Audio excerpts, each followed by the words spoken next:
What up, Depth Chart? It's your boy, young broadcaster Jared Young, here on the set of the 2 Point Perspective with my co-host Miles on the mic, Miles Sweeney. How you doing today, brother? I'm doing good, man. Week 1 has finally passed. It was a long wait. Week 2 starts tomorrow, and it's so good. Life is so good with football back, isn't it? Totally. It's much busier with my 4 fantasy teams, but I'm happy to be here. I'm happy to be able to sit and chat with you about it, and also I went 4 for 4 last week, and we'll get into that later. But I'm feeling pretty good. I bet you are. Yeah. And we'll get into that. You kind of got your ass saved by Mr. Josh Allen, didn't you? But oh yeah. Watch your profanity. We're starting off hot today. But yeah, let's get into our roster shakeup. Speaking of starting off hot, you got your little 49ers, the all IR squad. Yeah, I don't know if I'd call it starting off hot, man. We came out pretty much as cold as it could be. It was pretty embarrassing, I think. But you know what I really want to talk about is the injuries to the Niners right now. Kyle Shanahan came out today and said that it's a slim chance that we're going to see Brock Purdy play. He's suffering with a toe injury and he had an arm injury early on in the game. I'm surprised he even played the rest of the game if it's that severe. But left shoulder. Right. Yeah. Mm-hmm. So, some tough stuff there. Obviously, Jake Moody is out. Eddie Pinheiro is in. Happy to see that as a Niners fan. I know a lot of other Niners fans are feeling the same way. Jake Moody actually came out and publicly retired after the Niners let him go. Did you see that? I did not see that. He put out a statement saying that he retired. Wow. And then we got Mr. George Kittle. I'm repping him today in solidarity. George Kittle is going to be out for minimum 4 weeks. That's going to hurt your fantasy team. I know we'll talk a little bit more about that later as well. One new addition to the Niners staff. They're pretty light at wide receiver right now. Juwan Jennings has also suffered an injury. Kendrick Bourne got signed to the Niners. Kendrick Bourne, 1 year, $5 million. So that's what I got for the Niners. Miles, take it away. What you got next? We're going to talk about this Steelers defense. Speaking of injuries, they're getting beat up a little bit. I mean, they just gave up 32 to the Jets. Barely squeaked that one out. Yeah, they did. And obviously a nice defensive play to end the game from Jalen Ramsey, a nice little hit to jar the ball loose. But going into week 2, I mean, we got Derek Harmon, ACL sprain. Deshaun Elliott's out. Malik Harrison, another MCL sprain. And with all that being said, they signed Jabril Peppers, who was just recently cut from the Patriots off his 3-year, $20-something million extension. So he's pretty fresh. 4.56 guaranteed from that. So he's still getting paid out a little bit. Yeah. So that he was pretty fresh into that contract, but they're adding him into a pretty good secondary over there with you just got Joey Porter. These names are really escaping my mind here. You mind helping me out a little bit? Joey Porter, Jalen Ramsey. Yeah. And then they have, regardless, it's a good secondary. Excuse my memory. Maybe I'm a little scrambled today. No, it's all good. Injuries aside, of course. Yeah, right? Of course. Rodgers looked pretty good. He did. The offense, which was one of their I feel like the offense and defense here flipped because their defense was a stronger point last year. Yeah. Obviously with injury and with the amount of points that they gave up to the Jets, that's not a good look to start the season. But we saw that a lot. And once again, we'll get back into defenses when we start talking about fantasy. But you could tell that a lot of defenses were trying to shake off the rust, and that seemed to be a theme in week 1. So, moving on, Eagles made a trade for Mr. Tank Bigsby. 766 yards and 7 TDs while with the Jaguars. They're looking to add a little bit more depth behind Saquon. I don't know where he's going to fall in their depth chart. They also have Will Shipley and AJ Dillon on that depth chart. So, pretty decent offensive line over there. They're just looking to beef up that run game. It's probably a good thing. You don't want to see you want to see your guys get a lot of touches, but that starts to wear and tear as the season goes on. So it's good to have a lot of depth at running back. I mean, who can relate better? Yeah. Who can relate better? Yeah. You can preach to the choir here. You know all about that. But if you got somebody reliable to help relieve Saquon Barkley, right, especially after last year, had a lot of touches, very productive. And Tank's a solid number 2. Yeah. So Tank's a solid number 2. I'd feel pretty good about that. Yeah, I mean, you get from him the Jaguars, by the way. I didn't specify that, but Yeah. Tank Bigsby from the Jaguars. I think it was like a 6th and 7th round pick. Yeah, I got him cheap. So you know, Howie Roseman, he knows how to operate that football team. He's always looking to upgrade, make them better. So you know, that's going to be big touches for Travis Etienne. So you know, keep your eyes peeled if by some miracle Travis Etienne's on the waivers or you still haven't drafted, you're going to do a mid-league draft. That could be a big pickup. So keep your eyes peeled for Travis Etienne. His stock just went through the roof. Yeah, that's a good point right there. We got Jared, the fantasy guru, laying down some truth here. Moving on to Jalen Carter. Now, we talk about what a way to start the NFL season. Spitting down the paths of Dak Prescott. 6 minutes into the game, 6 seconds? Okay, yeah, 6 seconds. Defense didn't even take a snap yet before he got rage baited. Well, I'm not saying it's okay, but Dak was taunting him too. Oh, he was. Yeah. I mean, well, I'm not justifying it because it's not okay. Well, you saw footage not. that he spit first, Right. but obviously, like, the spit didn't land on him. It was just kind of more like, you know, he spit, walked up, and, you know, started talking some smack, and then Jalen Carter does what Jalen Carter does. So he got fined a whopping $57,222. And since he got ejected basically at the start of the game, NFL has just given that as his 1-game suspension. Right. So he's going to be ready to play week 2 against Kansas City. And I think that's a huge win that he's not going to get more than that because he is the anchor of that defensive line. Well, he's going to be bringing the fire, I think. Yeah. I mean, he's probably going to be pretty upset that he got ejected in that first game. But, you know, here's a question that I have for you. What do you think that number, money-wise, like, what do you think that actually means to a guy like that? Like, do you think they're actually upset? Do you think he's like, man, I got to pay all this money or something? You know what I mean? Or are they like, I'm a millionaire. Who cares? Yeah, I mean, he's got a first-round rookie contract, and he's going to get extended. He's going to get a lot of money, so he could wipe his ass with that money. It doesn't matter. That's chump change. Do you think that? Watch your profanity. Do you think that they should be upping that fine then for things like that? Like, because these fines, they typically average around, you know, $50K or in that. They're in that ballpark. Area, yeah. Well, I think because the NFL is really cracking down on the taunting. Right. So if they wanted to really kind of show that they mean business, maybe they could have raised that fine to make it incentivize these players to not do stupid stuff like that. Right. You know, I think that was definitely egregious for him. Totally. I think the honing in on the taunting is a bit ridiculous. But I think they should be taking a, you know, and they've taken a pretty strong stance on the head hunting. Oh, that's important. Yeah, that's important. So we've seen a big decline in that, but I just didn't know if what your thoughts were on that dollar amount. I think it's fine. Yeah, like, you know, a lot of these fines for these players aren't going to mean something. But you know, that is a big waste of money for Jalen Carter. But I'd argue a bigger waste of money goes to the Dolphins fans and anybody who had to pay to watch that atrocious season opener.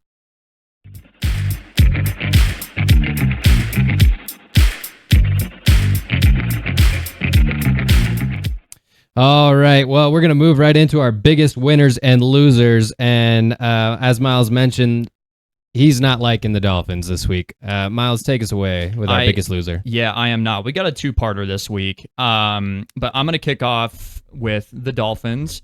That was just, it was so bad because we can see with Miami, when they're healthy, they're pretty good. They got a consistent offense. You know, I think Mike McDaniel, he's for sure on the hot seat. He could be the first coach fired probably mid-season. Yeah, we got a question about that actually on one of our Instagram posts, asking that. It's a good question because you can't expect to come out like that, and especially like he's taking them to the playoffs, no playoff wins. And if he's just coming out, like the culture there hasn't been very good. You got players like Tyreek who are disgruntled, off the field issues. So that's obviously just not the quarterback situation is not good right now. Yeah, it's just not sustainable for Miami. Do you think that Mike McDaniel's too lax? I do. Yeah, I mean that's what leads to a lot of that. I think so because he seems like a cool guy, man. Like if you like, he's like your cool boss at like your fast food job. Yeah. You know It's what almost I mean? like, that's kind of how I see him. let's take it to The Office. He's almost like a Michael Scott kind of guy of just like, you know, you're just not going to be too, you can get results, but he's not going to take you over the top. It was cute at first when he first got there, like the cool kind of funny coach. They were winning, they were explosive offense, but like I said, it's not sustainable. It kind of reminds me of Cliff Kingsbury a little bit, just kind of the lax, you know, he's a good dude, but it's sort of a country club kind of football operation that it just isn't sustainable, in my opinion. You need a guy, you need a leader of men. You need somebody to set a culture so that you don't have these off the field issues, so that you don't have this broken culture, so that you can expect your players and your franchise to carry you forward and win late in the season. Well, and different people have different ways of garnering respect from the people that they lead, and different leadership styles come with different challenges. But when you're talking about the NFL, you're talking about these guys that are making millions of dollars. You better find a way to create respect in your locker room. And I just don't think, sometimes, dude, nice guys just finish last. Yeah. So we'll see. But we're going to stay in the AFC East. And like Miles said, we had got a two-parter, so we're each getting a winner, we're each getting a loser. It's not because we want to share that responsibility by any means. We just couldn't pick, so we decided to split it. Yeah. My biggest loser this week are all the Bills fans that left that game. Yeah. I mean, so this is kind of hilarious. I'm embarrassed to say this, but I was super tired and came home and I fell asleep. Oh. And I woke up with 2 minutes left in the game.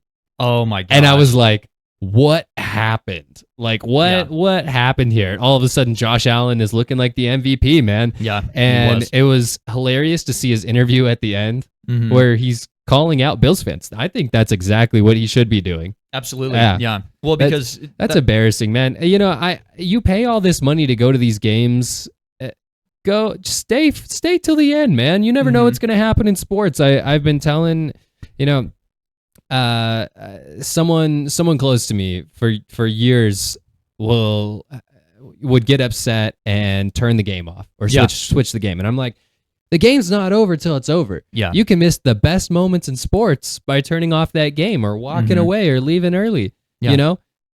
Who knows what's going to happen? You never know. Especially in the NFL. I mean, because straight up, after Henry scored that touch, especially Josh Allen. Yeah.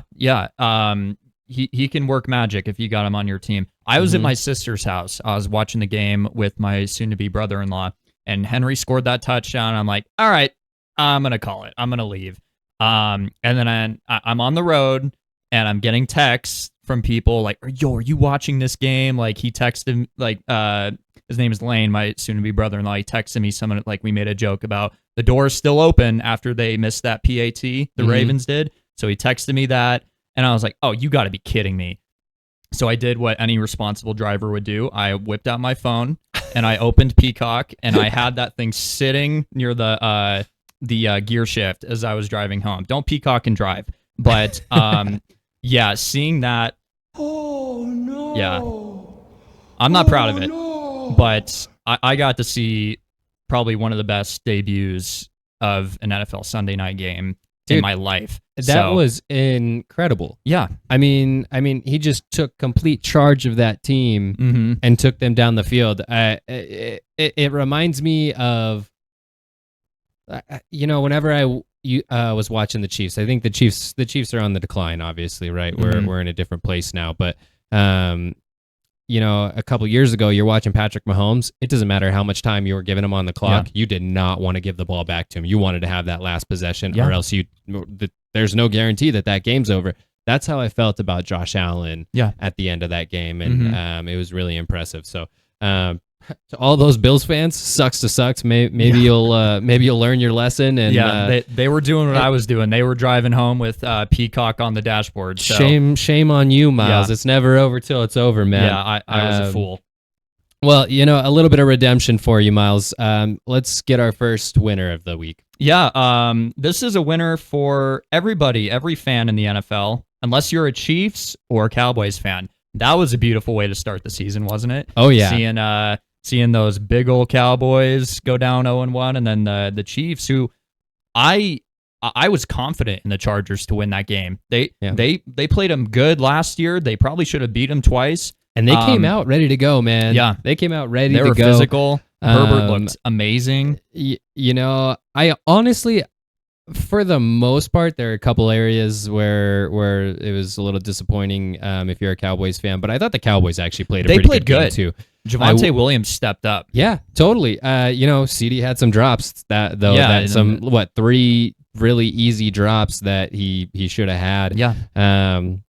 But it's a good world when both the Cowboys and the Chiefs have the worst record in the NFL. Yeah, absolutely. Hey, even if it's week 1, I'll take it. Yeah. Oh, yeah. Because I think the Chiefs, they're gonna bounce back. Right.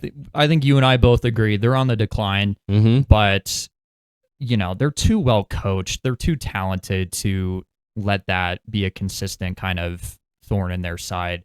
And then Dallas, I think we were all I think we were all surprised to see how well they played. New coach, new offensive coordinator. They just came off the release or the trade of Micah Parsons, so that was kind of the storm cloud over their head going into week 1. But they performed pretty well, but they got the result that everybody wanted. So. Yeah, absolutely, man. I'm gonna take us away and move us to our next winner of the week. Sorry for the little pause there. But Danny Dimes, man, what a guy. I mean, they came out ready to freaking go. Yeah. They were playing a game, but they were not playing any games. No. He made that Colts team look good. Lots of completions. Their defense really stepped up. It seems like they got a good thing going over there. Credit to Shane Steichen. Yeah, absolutely. He had 22 completions on 29 attempts, 272 yards, one TD, but one passing TD, excuse me. But Danny Dimes looked good. I think he's got that job secured if he can keep it up. And Anthony Richardson is going to be riding the bench, and that's got to hurt if you're Anthony Richardson. So this happens to a lot of young quarterbacks. Right. He's just too inconsistent. I know we've talked about this before. Heads will roll in Indianapolis if they can't win, if they can't at least secure a wild card spot. So you can't. Well, they've got a culture of winning. They've Yeah. got a culture of winning. They won with Peyton Manning. They won with Andrew Luck. They won with Phillip Rivers. So when you got, that's all they got in Indy. And they should have won with Joe Flacco. Right. Do we all remember that infamous drop on 4th down against, I believe it was the Texans, to keep their playoff hopes alive? So you can't be dicking around with a guy like Anthony Richardson if he's showing that he's not going to get you over the hump. So Watch your profanity. time. Well, speaking of dicking around, Watch your profanity. it's time for the dual threat bet.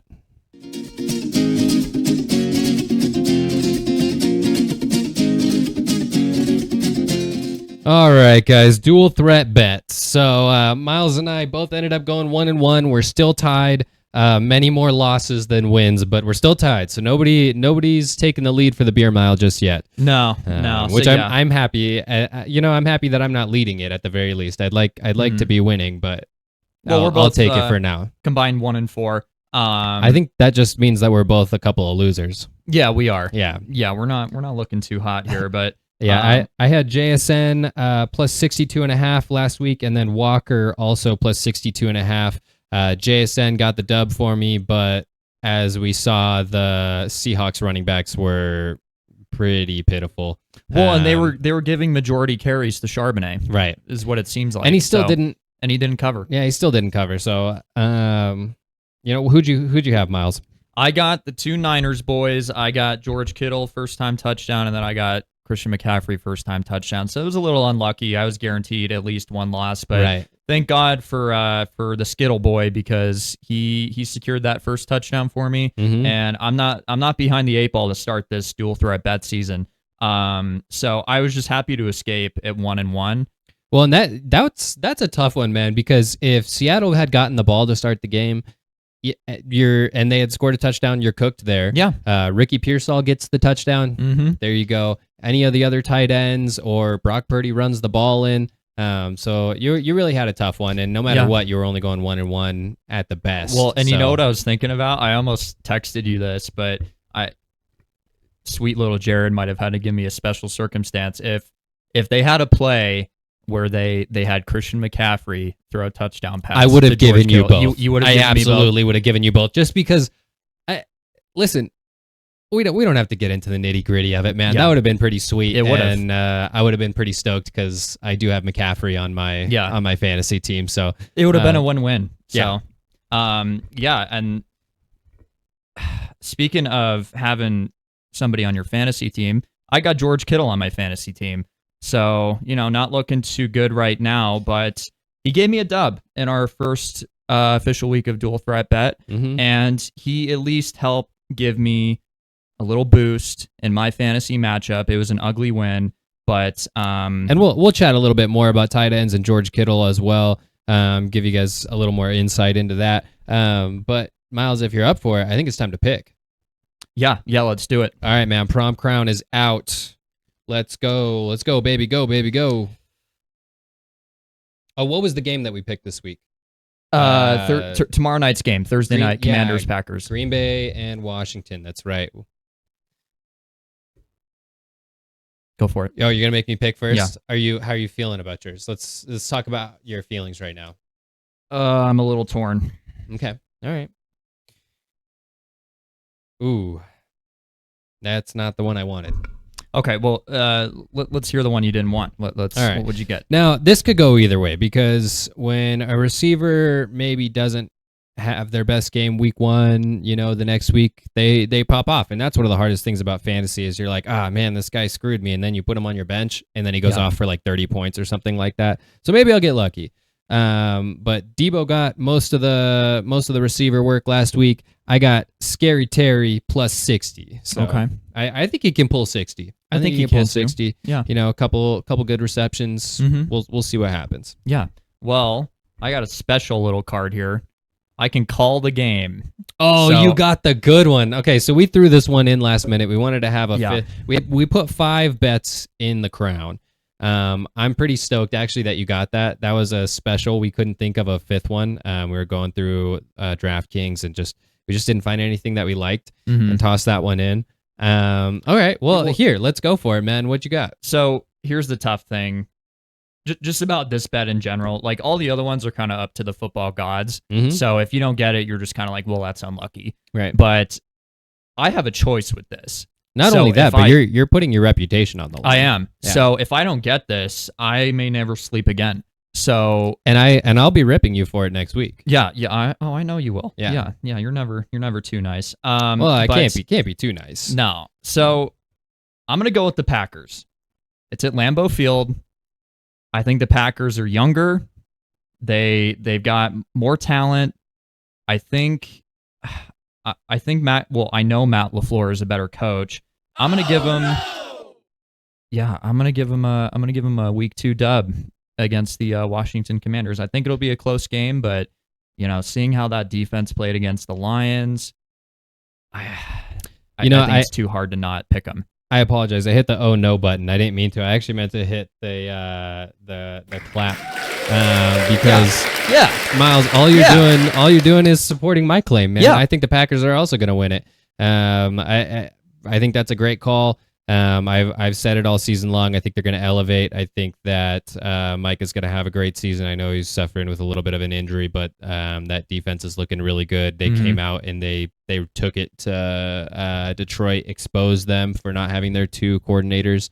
Obviously, they're in better places, right? They're in head coaching positions, so that's not Detroit's fault, but Detroit got exposed for sure, and I think we're going to continue to see that through the rest of the season. So Jordan Love looked good, and I think he's just going to keep getting better. Their run game was pretty top notch as well. So, well, I have nobody in this game in terms of fantasy stake. You got 4 leagues, so I'm sure you do. But let's jump right into that fantasy. Yes, sir.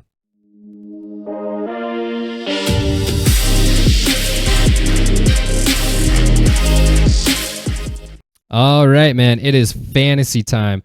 I do have somebody from those games. I'm probably not going to play Austin Eckler this week, but I got Austin Eckler on my bench, and I'll definitely be playing Debo just to see, maybe he pops off again.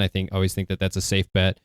But man, I went 4 for 4 this week. I had a tough spot going into that last game, not that last game, but the Sunday night game. I was down by like 75 points. I was going to go 3 and 4. I'm like, all right, it's all right. I had single digit chances to win that game, but I had Josh Allen and James Cook ready to go. And between the two of them, we put together a 100-point performance. And I say we because obviously I also played the game. You're a part of it. Yeah, right. You're there in spirit. Of course, yeah. I also played the game. Backup extra point place kick holder. Yeah. But that was pretty sweet for me. Ended up going 4 for 4. But a couple of things that we wanted to talk about. We're gonna go through who our top performers were and who our bottom performers were. So, obviously, Josh Allen. Really stoked on that. Yeah, for me, and it depends on how your league scores, but 75 points. So I'm pretty stoked on that. Yeah. We've talked a lot about Josh Allen. I think that his performance was great. He's showing that he deserves to be the MVP. I don't know how the rest of the season's going to go. I hope he can stay healthy and continue to perform, but he was spreading the ball around really well, supported by a nice run game. And just really excited to see what the Bills are going to do through the rest of the season. If he'll exceed. Yeah, your thank you. Yeah, yeah. That's what I meant. Yeah. That's what I meant. Yeah, we're on the same page. I know you too well to know. Oh yeah, I saw it on your mind. All right, guys. Here's the bottom. Okay. Elephant in the room. It is the Eagles' defense, man. Yeah, they did not look great. They couldn't really stop the pass. They got lucky because CD had a few drops. Yeah, that would have been huge plays. They weren't really great defensive. Well, I think a big part of that goes back to Carter getting ejected, like the anchor of that defensive line. Like, how good of a game does Javonte have if Carter's in there? Right, exactly. So. Yeah. You take away the pass rush, it just and stacking the box, it just makes it really, really tough. But they were at the bottom. They put up a whopping 3 points in pretty much all my leagues. I had them in two different leagues, and they screwed me in both. So wasn't happy about that. But I have a little bonus in there as well. Okay. So this is a guy that Miles was pretty certain wasn't going to do anything.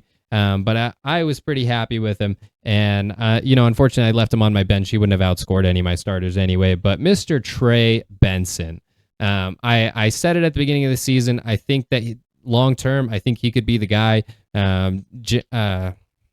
James Conner, he's getting older. We said, he was 31, right? 30. Okay. 30 years old. Makes a big difference. You know what? When you're a running back in the NFL, it does actually make a big difference. 30 years old. He's taken a lot of hits. He's probably going to get a lot of touches this season. And up until the point that he gets injured, he's probably going to have a great season. But once he does, and I'm saying once because that's his MO pretty much. I think that Trey Benson's going to take over, and I think he's going to have a great season. So I will eat crow. I will have egg on my face. Trey Benson looked good. Yeah, he was their leading rusher. He broke one out for 52 yards. That was by far the biggest chunk of his rushing yards. I still think some of my concerns are valid, but I think so as well. We're talking about a rookie here. Well, a second year. He's a second year guy. Okay. Excuse me, my mistake. I mean, he's still kind of doing stuff that he was doing as a rookie, like too much east to west, too much dancing in the backfield. Yeah. He's nowhere near as elite as Connor is in terms of hitting the hole.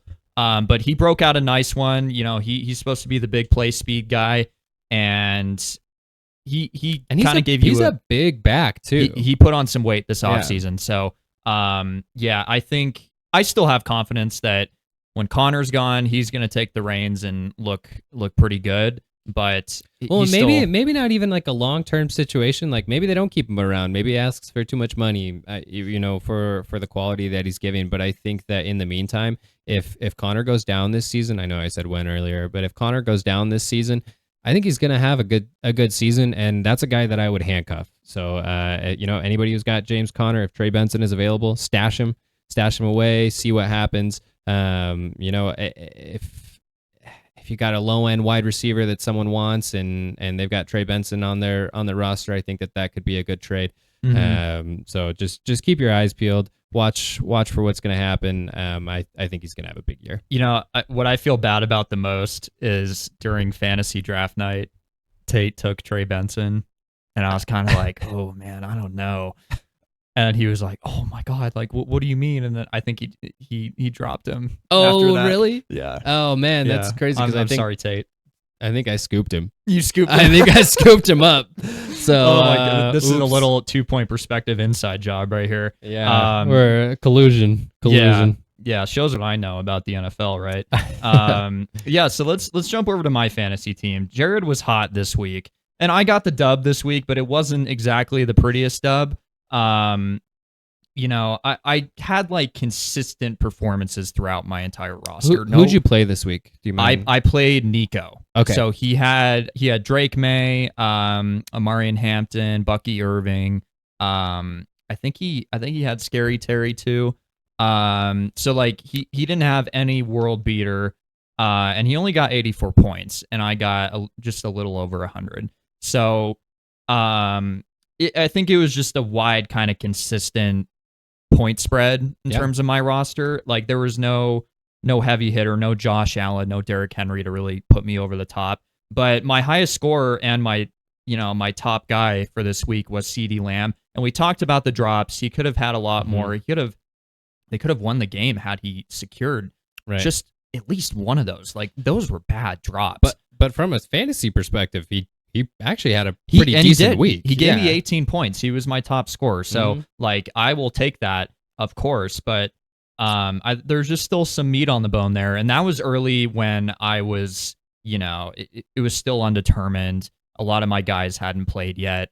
So I was a little worried it was going to screw me. And there's always something to be said about week one, right? And how guys are coming out. They're shaking off the rust. A lot of these guys don't play all preseason long, or if they do, maybe they get one snap a game or something like that. So I would hold out on CD. I think he's going to have a good season. So you want to hold out on CD. I don't want you to hold out on CD. I want you to be scared. You should feel bad, actually, Miles. Jared was pestering me for a trade earlier this week, and I was getting all nervous because I was like, I didn't want to part ways with my top guy. He was my first pick, but here's some fantasy advice. Don't let a Jared manipulate you into trading away your first round pick. Right, let me internalize this. Okay. No, not for you, Miles. Sorry, that was for everyone else. No. I got it. No. I think you're good. You're good. But yeah, you were like, oh, because I was making jokes in the group chat about like CD sucks. Like, dude, he's gonna screw me. You know what?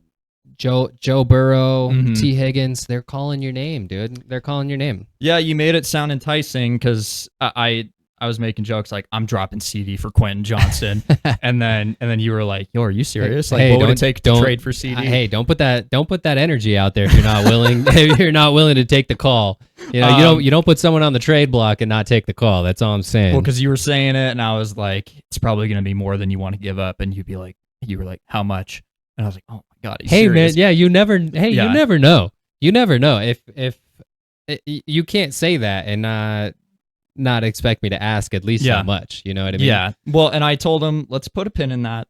We're gonna revisit it, and then I can get manipulated by Jared. We're gonna wait till he's got a high ankle sprain in week 16, and then you're gonna want to trade him over to me. Yeah. Well, a part of that trade, you asked for Bo Nix in return, and he's my bottom guy. That was a bad game. That was bad. He had 2 picks. He fumbled the ball. I think he probably maybe got me 9 points. So I was worried. Oh no is right, dude. I was kind of scared. Emotional, damn it! I did not want to start 0-1 because of that dude.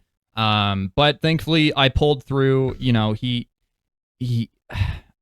did enough. But now I'm kind of like at a point where Caleb Williams had 24 on my bench. I have Penix as well, who had 24 on my bench. And I'm looking at these matchups. They're playing Indianapolis, I believe the Broncos are, who like their defense looked pretty good. Mm-hmm. And I'm kind of like, oh man, what do I do? Is this just week one rust? Like I don't know. Can I interject for a moment? Yeah, manipulate me. Let's do it. If I'm wrong, I deeply apologize. Hold out. I think that's what I'm gonna do. Hold out. Because I think Caleb Williams is playing Detroit, and then Penix is playing.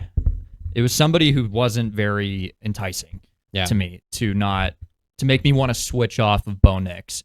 So I still think Bo Nix is a good quarterback. I think Sean Payton, that offense is structured really well. Mm-hmm. So I have no reason to believe that this is going to be a consistent issue. And the sophomore slump is a real thing, but they got they got lots of weapons around them. You know what I mean? And again, we're shaking off the rust. So mm-hmm. Yeah. Well, I'm gonna move on over here to defenses. That's my next piece of our fantasy segment. And Miles, I mentioned to hold out on Bo Nix. Hold out on your defenses. I got a little bit nervous about the Eagles, and I did make a couple shuffles, but overall, hold out on your defenses. We're shaking off the rust. You saw a lot of these defenses come alive late in the game too. So I think give them a chance. The first couple weeks are tough. You got a lot of rookies, guys that are settling in. It's an entirely different speed. Even guys that are playing in the preseason, they're not seeing the real speed of the NFL until you get to week one. And I think that a lot of these defenses are going to shine. So that's my defense advice. And Miles. Well, I didn't take your advice. I had Cardinals defense week one. I thought it was going to be a lot prettier against the Saints. I mean, they gave up 13 points. They didn't get a turnover. Like overall, not from a fantasy perspective, they got me 5 points, but just from like an NFL perspective, they played good defense. It was the offense that kind of pressed the issue of putting that defense in positions that they shouldn't have been in. Well, the best thing that you can do for yourself when you're looking at defense is you want to look for tackles for a loss and turnovers. Yes, right? Exactly. Team offenses are going to score points. It's going to happen. Mm-hmm. But if you got a defense that can sack, turnover, yeah, TFL. Exactly. Those are going to be the big money makers right there. So and they got one sack. So nothing too impressive. And the Cardinals play the Panthers this week, and I think. Surface level thinking, Panthers offense didn't look that good week one against the Jaguars. So you ought to keep that defense. That's not what I did because the Cardinals are 1-5 against the Panthers in the last however many years. So you're looking at history. I am. Yeah. Okay. Carolina's had Arizona's number for a long time. And last year, obviously the defense was nowhere near the caliber of the roster they have this year, but they gave up, I believe it was like 36 points to the Panthers. What are you going to do if the Panthers win 3-0? And you drop that defense? I'd probably quit the show. God, don't speak that into existence. I'm putting that energy out there. Yeah, as much as I can. No, manifest it away. we can only have one undefeated team in the NFC West. So I dropped him, and I picked up the Rams defense, who looked good against the Texans, and they're playing the Tennessee Titans, who, they played a good Denver defense, and the offense wasn't too pretty. Not entirely Cam Ward's fault. His stats aren't the prettiest, but he had a lot of drops from his receivers. He was getting pressured. So I think if the Rams just kind of resemble what Denver did, I think it's going to put me in a better spot as opposed to if I kept Arizona for Carolina. So I just remembered something. If you don't mind, Miles, I'd like to throw in a little bonus here. Oh, yeah. Not defense related, but we talked earlier in the show that Brock Purdy is going to be. The chances are slim of him playing. I don't suggest picking up Mac Jones. I don't think that he's going to be a viable fantasy option. I could be wrong. Well, you never know, but he's got no weapons to throw. The weapons are rough. He's got CMC. That's it. But if you do have Brock Purdy and you do need to replace him this week, I think that Aaron Rodgers is a safe bet. obviously balled out, right? He's spreading the ball all over the field. Their run game was supporting, which is a good thing. You always want to see that. And then Danny Dimes. So yeah, he had a great week last week. He's available in a lot of leagues. So is Aaron Rodgers. I snagged him and stashed him on my bench in one of my leagues. So a couple options there if you do need to replace your quarterback. But we're gonna move on to how to replace your tight end. Yeah. So obviously we talked about Kittle. He got hurt. I feel like I had a direct impact from that. I felt it in my hamstring when I saw him leave the game. Well, you drafted him pretty high too. When did you take third him? or fourth round or something? I wanted. He wasn't going past that. No, and people were giving me shit for that, and I'm like, well, I don't want Watch your profanity. I don't want Joe Blow starting at my tight end position. I want somebody consistent because I wasn't exactly happy with my running backs. I mean, they performed well, Breece Hall and Kyron. So I wanted to secure a good tight end. Moral of the story. But that's out the window. So I put him on my IR. I already had Dalton Kincaid on my bench, who played decent. The Bills tight end thing is tough because those guys they'll go weeks without scoring a touchdown, and then have a and then one game. of them will have a huge game. Everyone will pick him up, and then it'll be the other one the next week. And so some advice for you: stay away from Bills tight ends. It's not worth it. It's not worth the heartbreak. And then I made sure to snag somebody else. I got Hunter Henry. So he should be on my bench. I claimed him. I didn't see if I don't imagine somebody else would have picked him up. But you got a couple other fantasy pickups for us though for tight ends, right? I do. Yeah. So let's see. I mean, you talk a lot about like Brenton Strange.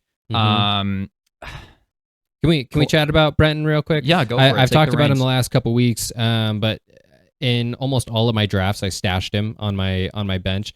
And in my league where I also took Colston Loveland, I am glad that I did because I'll be playing Brenton this week. I didn't feel good about Loveland, and we'll see how he progresses through the rest of the season. That could obviously change as things do, but I'm going to be playing Strange this week.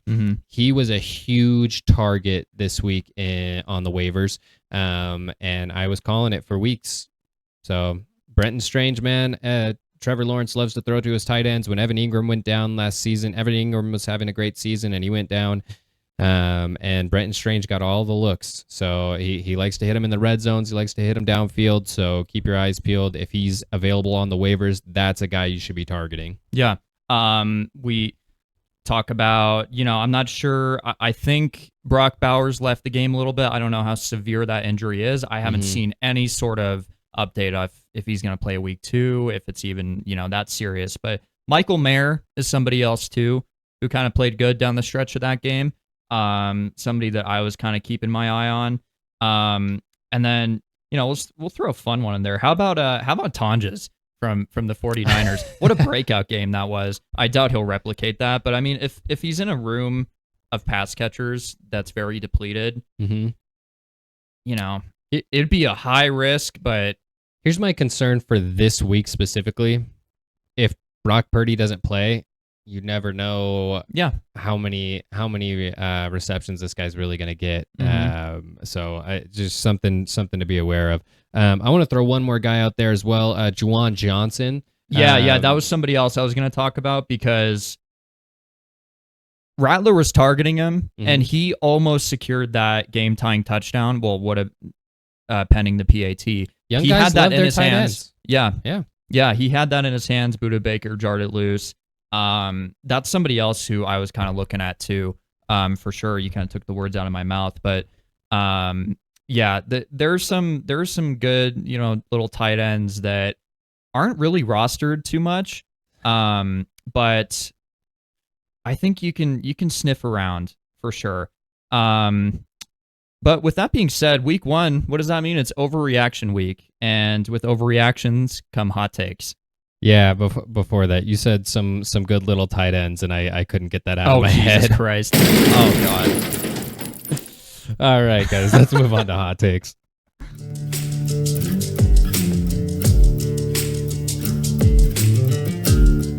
All right. Miles, kick us off with hot takes. Yeah, I'll kick us off with our family-friendly show. So we talk we talked a lot about the NFC North. This is an interesting division. Just seeing how everything was going to shake out. Is JJ McCarthy going to look good? Got some music. Apologies for JJ that. McCarthy going to look good? How are the Packers going to look with Micah? How are the Bears going to look with Ben Johnson? How are the Lions going to look without Ben Johnson and Aaron Glenn? And I think we saw some telltale signs. Again, it's overreaction week 1, but I could foresee a little pattern here. The Lions did not look good. No, against the Packers. The offense Jared Goff did not look good. That offense was anemic. That defense was just getting gashed. So I'm gonna have the Detroit Lions finishing 3rd in that division, in front of the Packers and Vikings. And I'm gonna reside with you here. I know I'm an overcorrector on this show. A couple weeks ago, we talked about how we see that division shaking out. I kind of lean more towards the Vikings. I'm going to go with the Packers now, just because that was pre-Micah Parsons. You're going to switch up. Yeah, I think... Yeah, it's pretty thrilling. If McCarthy can just replicate what he did in the fourth quarter. Obviously, the start of the game was not good. He threw that pick 6. He wasn't targeting Justin Jefferson, and they came out of halftime, and he was like, "Oh yeah, I have Jay Jettis on my team." Right. And he made some history in that fourth quarter by becoming the first quarterback to score 3 fourth quarter touchdowns in his NFL debut.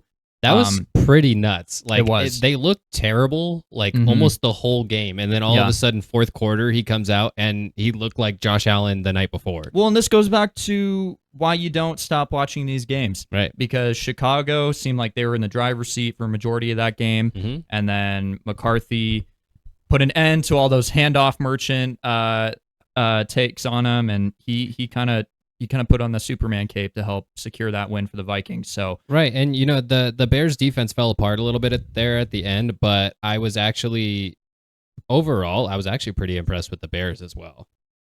You could tell they're way better coached. Yeah, they're way better coached. Obviously, like that first drive, Caleb Williams looks a lot better too. But he was there's still some meat on the bone with him. There was still he was holding on to the ball too long. It's kind of the double-edged sword with these guys who are mobile. For every 3 to 4 sacks they can escape, they take a really bad one. So I still think he's holding on to the ball too long. He missed I believe it was DJ Moore on a touchdown to the pylon, just completely overthrew him. They kept Minnesota in that game, and they seized their opportunity. So with that being said, if things were to play out like what we saw in week 1, given that division, I'm going to say the Lions come in 3rd. That is a hot take, and I think that a lot of Lions fans would be very upset with you. Yeah. Please leave your engagement with how much you hate me in the comments. Yeah. Leave comments about your hate with Miles. But it's not the worst take that I've ever heard. That's a tough division. And we don't know how it's going to shake out, right? We'll see. The Packers are on the rise. The Vikings turned it around there at the end, and the Bears are not. They're not going to lay down for you at the very least. They're probably not going to get better than 4th in that division, but they're not going to lay down for anybody. So if the Lions overlook them, we may even see them drop even more. So moving on though, my hot take for the week. I've been harping on this guy for weeks. I already talked about him in fantasy. I think that Brenton Strange is going to be a top 5 tight end. Yeah, so, you really like that guy. I do, man. You like that little good tight he's end. done me well. Top 5 fantasy tight end. Let me clarify that, because there's a lot of different ways that you can measure success and measure these guys, but a top 5 fantasy tight end. Once again, Trevor Lawrence likes his tight ends in the end zone, and sorry, it's too easy. Oh my god, I can't believe I said that. I didn't even catch it, dude. That's goofy. But I think that's how it's going to shake out. I think that we could see a rookie fall into the top 5 as well. But the tight end position is light. We got injuries all over the place with top guys already. Travis Kelce's going to be busy planning a wedding, so I don't expect him to and hurting his teammates. Yeah, so. right. Of course. Oh yeah, of course. So I have a question. Okay. Mr. Fantasy All Lord, who do you like? What's your order? What would you say the top 5 tight ends in fantasy would be? Oh, I was hoping that you wouldn't ask me this question because I'm unprepared for it. But well, I'll help you out. Trey McBride, number 1. Now you got 4 more. And I told you that. I told you that I actually think that. I do think that he could come in around that number 1 spot. George Kittle, now with the injury, he's going to be out for a minimum of 4 weeks. I don't think that he's going to be up at the top. I don't think he's going to be top 3. I think if he stays healthy, he could. Yeah. But at this point, I'm not feeling very good about it. If Bo Nix can pull it together, I think Evan Ingram could be one that you look at.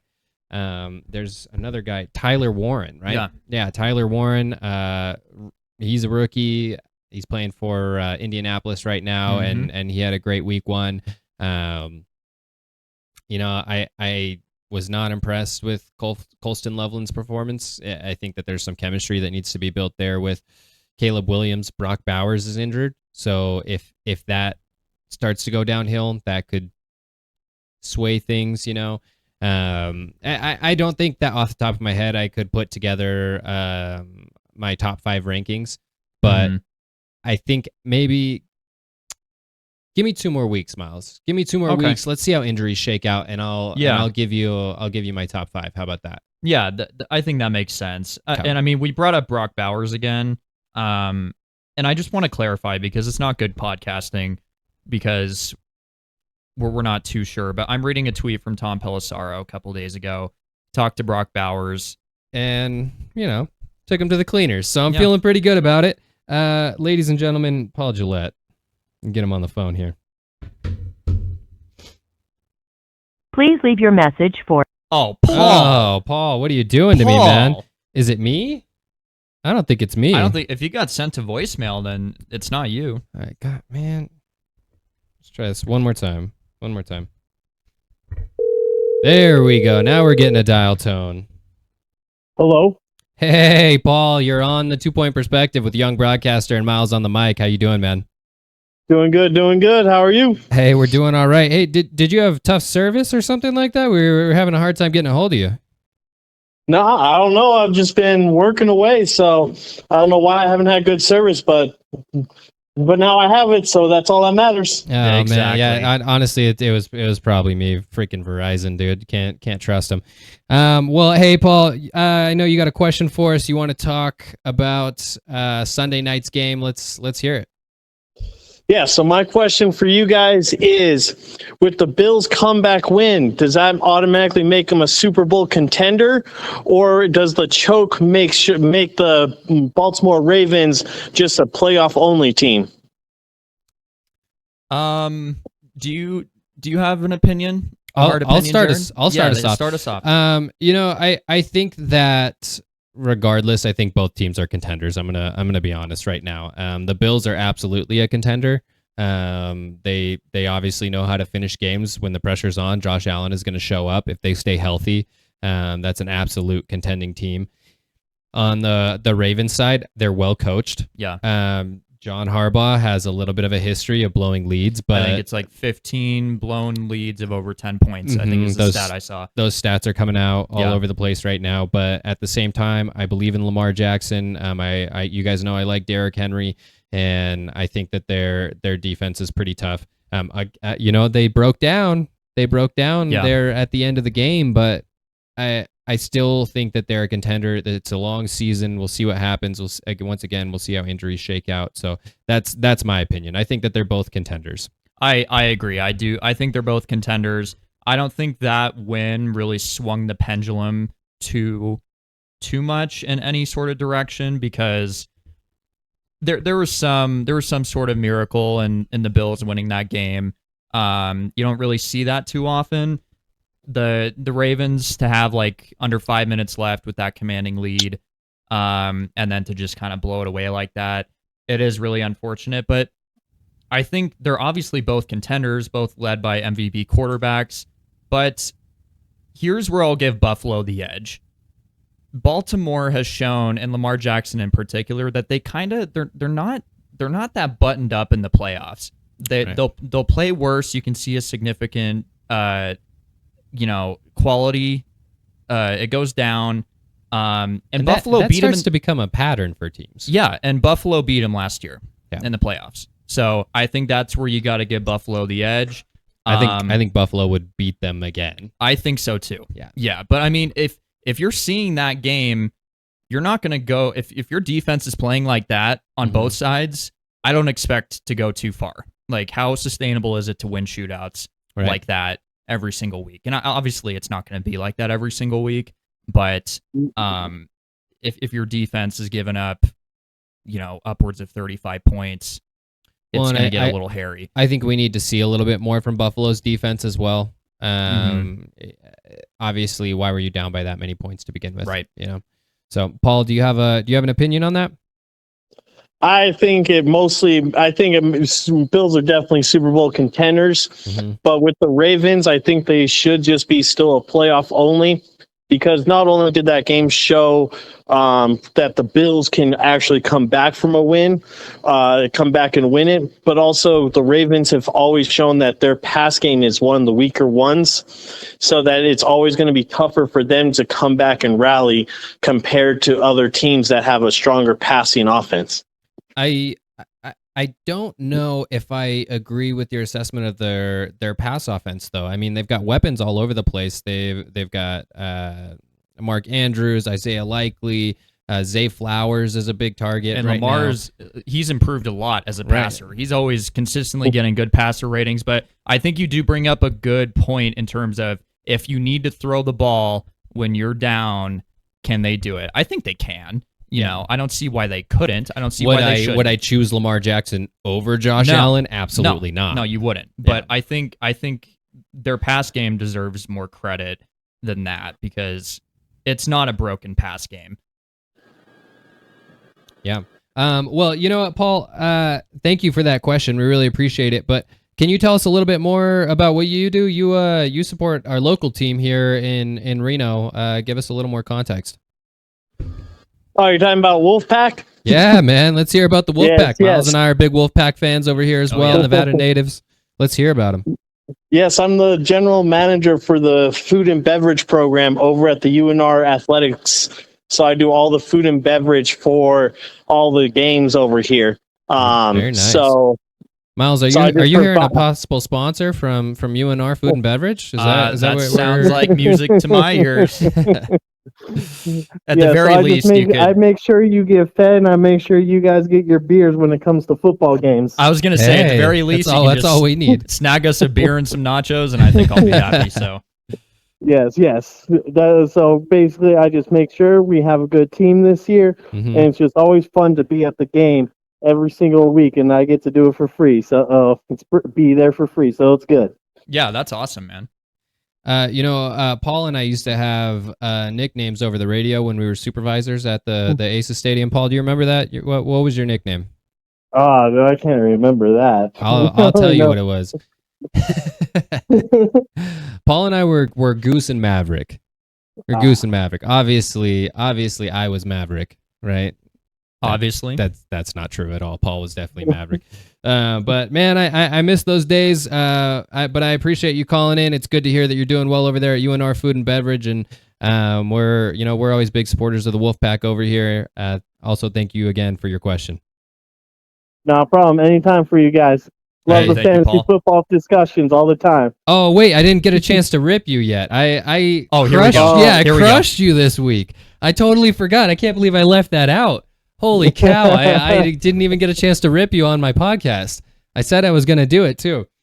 And you went with exactly what you said in your earlier podcast. Oh, man. When you get that fifth pick, you pick up Derrick Henry, and he gave you like 30 points that week. Yep. Here, you know what? I'm gonna find the text. I got to find the text that you sent to me right before. Here, let's see. There's definitely some shit talking, something like that. Oh yeah, for sure. For sure.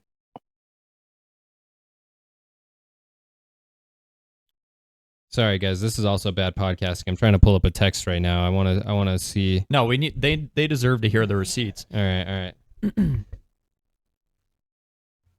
Oh yeah, here we go. See you week 1. Hope me kicking your ass makes it on the podcast. Watch your profanity. Well, the table's turned. I guess some ass was kicked and it still ended up on the podcast. Yeah, there you go. somebody's ass got Week 1, kicked. It just wasn't mine. Just like you said with the Bills and just like you said with the Ravens, this is week 1, so we'll see who's out in the championship again. Hey Paul, how many years have I won the championship in that league? Can we talk about that? How many what? How many years have I won the championship in that league? Is that? I think you won it once, Oh, maybe once? twice, but you've been in the play. Goodness. But you've been in the championship a lot. But you've had a couple losses in there right now. Oh man, I actually think I lost to you last year. I'm not gonna lie. Oh, did you win last year for us? No, I lost to Becca last year. Rook. Oh, bummer. Doesn't Yeah, even rookie pay luck. attention to- Rookie luck. All right, man. Well, hey, we appreciate having you on. We got to get on to our next caller, but hey, Paul Gillette, everybody. Awesome. Catch you guys later. Have a Take good care. one, Paul. All right, that was fun. That What a was guy. fun. Yeah, I love getting to talk with guys that I beat the week before. That feels great. Mm-hmm. All right, our next caller is another good friend of mine. His name is Justin Martis. So we're gonna get Justin on here, and he's got some questions about for us about jerseys. Yeah.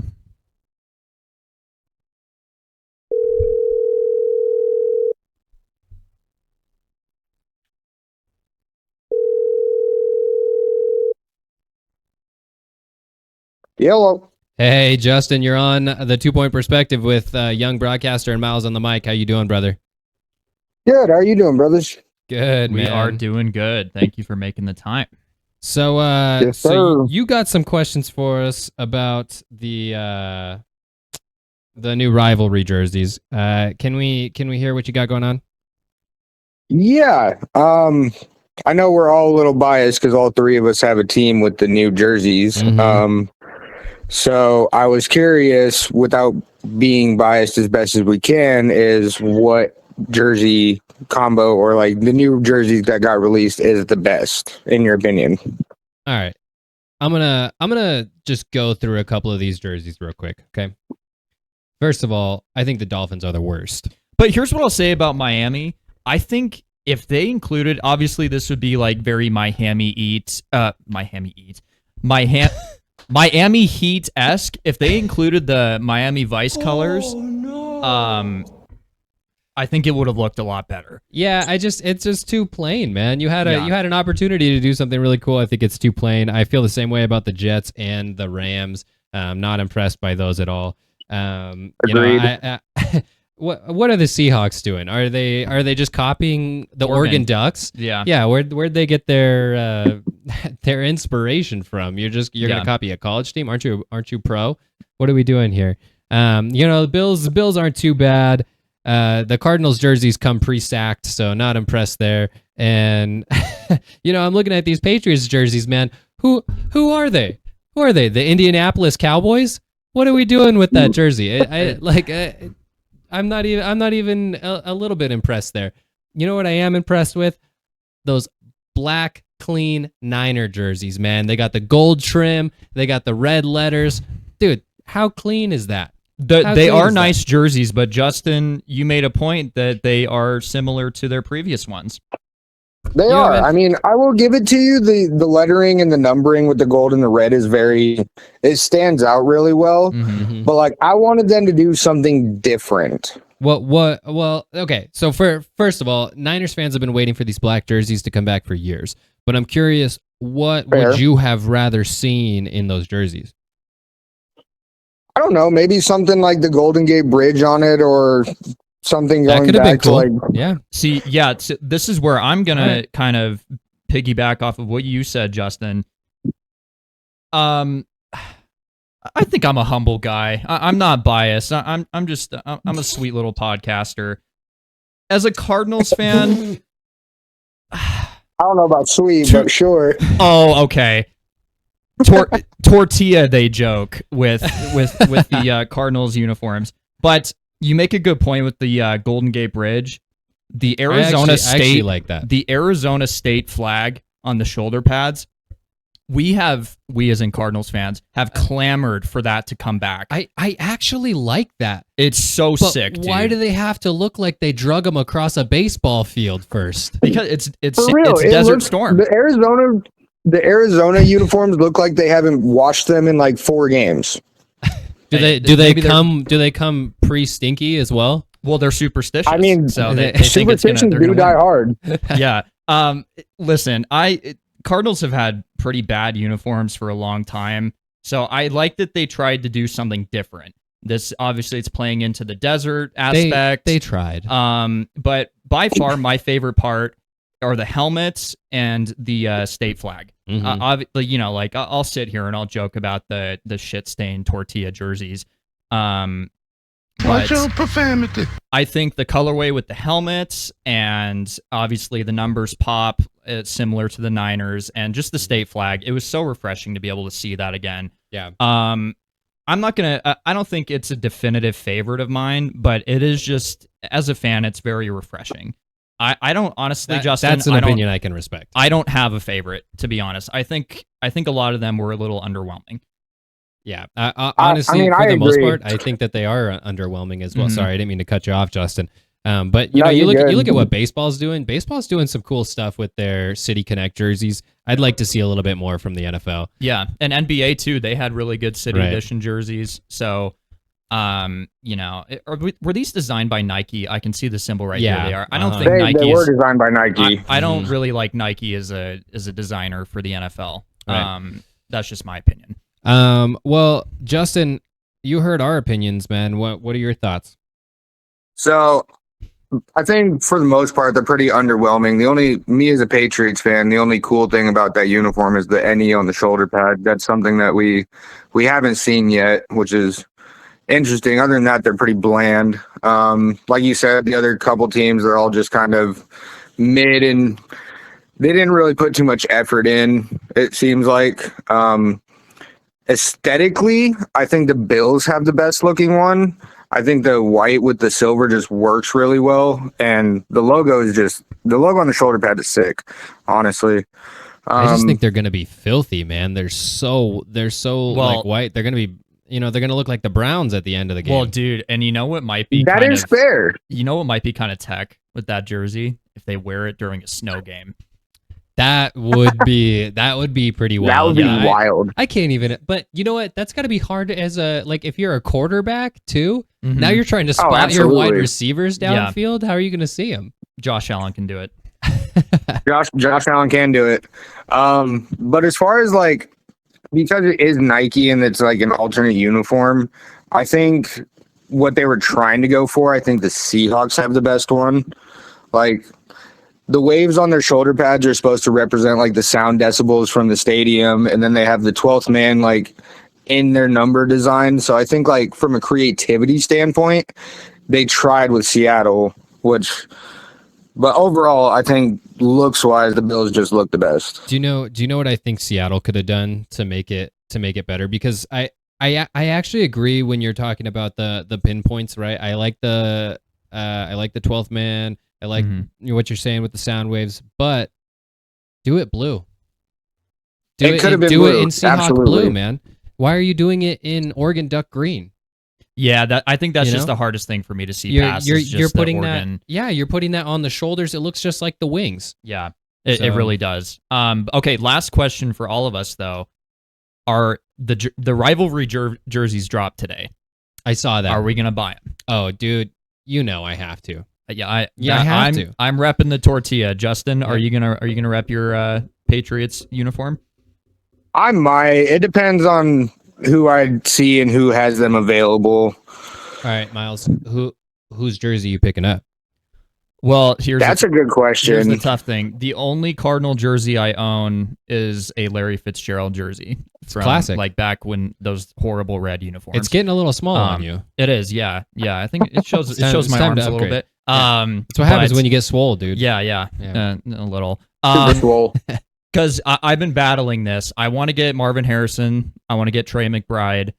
And I think I'm leaning towards getting Buda Baker too. So it just depends on which one. I want to get the away white. I want to get the black alternate. And then obviously the rivalry. I just don't know which one I'm going to give you for what. Some food for thought? Yeah. Buda's going to go down as a legend. And he'll probably retire as a Cardinal. Even if he leaves, pick. he just got extended. Even if he leaves to finish off his career somewhere else, he's going to the Ring of Honor. He's one of the best players in Cardinal history. And he'd probably come back for a day and retire as a Cardinal. Yeah, so I have no issue buying that jersey. Yeah. And it was kind of the same thing with like Patrick Peterson. I used to have one of his jerseys. I lost it. But I think it just really comes down to which name I want on which jersey. Right. So Justin, what about you, man? What jersey are you picking? I'm kind of in the same boat. I have a Brady, a Gronk, and an Edelman jersey. But all legends. So it's kind of, and with us being in the rebuild phase, it's kind of hard to pick another jersey. I mean, Stephon Diggs would be cool, but he's only there on a year contract, so who knows if he's going to stay there. And I don't know if I want to waste the money on that. But Drake May, I don't know if he's going to pan out or not, and if he's going to be there long term. So Travion Henderson might be a good one because he's on his rookie contract. I don't know how he's going to play this year. So yeah, it's tough. It's tough when your team's in a rebuild to decide on a jersey, because then you end up wearing a Trey Lance jersey for for the rest of your days. And yeah, thank God I didn't buy one of those. you might have back in the day. Well, I think I came pretty close. Now they can't get rid of them. Every time I go to the Niners page, they're still trying to get rid of the Trey Lance jerseys. For myself, I think I'd have to go with Fred Warner. I got a George Kittle. I got a Brock Purdy. I thought about getting a CMC at one point, but the injury prone it's too much. Well, Fred Warner's like more special because he's homegrown. Totally. So and let me tell you something else. I think he's going to retire a Niner. Yeah, I'd be shocked if they let him go. I'd be shocked to see George Kittle go, but I think that Fred Warner is more likely to stick around and than George Kittle is. So, not saying that George Kittle's going anywhere, but that's just my thought process. Well, hey man, thank you so much for taking our call. We appreciate you being on and appreciate your jersey insight. Just thanks so much. Yeah, man. Thanks for having me. Absolutely. Hey, take care, brother. Take care, Justin. You as well. All right, Miles. Well, that's pretty much going to wrap up our show. I do have one more thing that I want to chat about real quick. Any women out there that are looking to play some football, have ever been interested in playing football? The Nevada has their own professional football team. It's a team I've been broadcasting for about 4 years now. I'll be going into my 5th season next year if I'm able to do that. And they are holding tryouts coming up at Excel Christian School, 9/27/25, 10/18/25, and 11/1/25. So if you're interested in playing some football or just checking it out, maybe seeing if it is for you or not, head on over to Excel Christian School. Again, the dates are 9/27, 10/18, and 11/1 for tryouts. It's a great group of people. A lot of really great women over there. They're doing some really incredible things. It's something I've enjoyed. They got great coaches.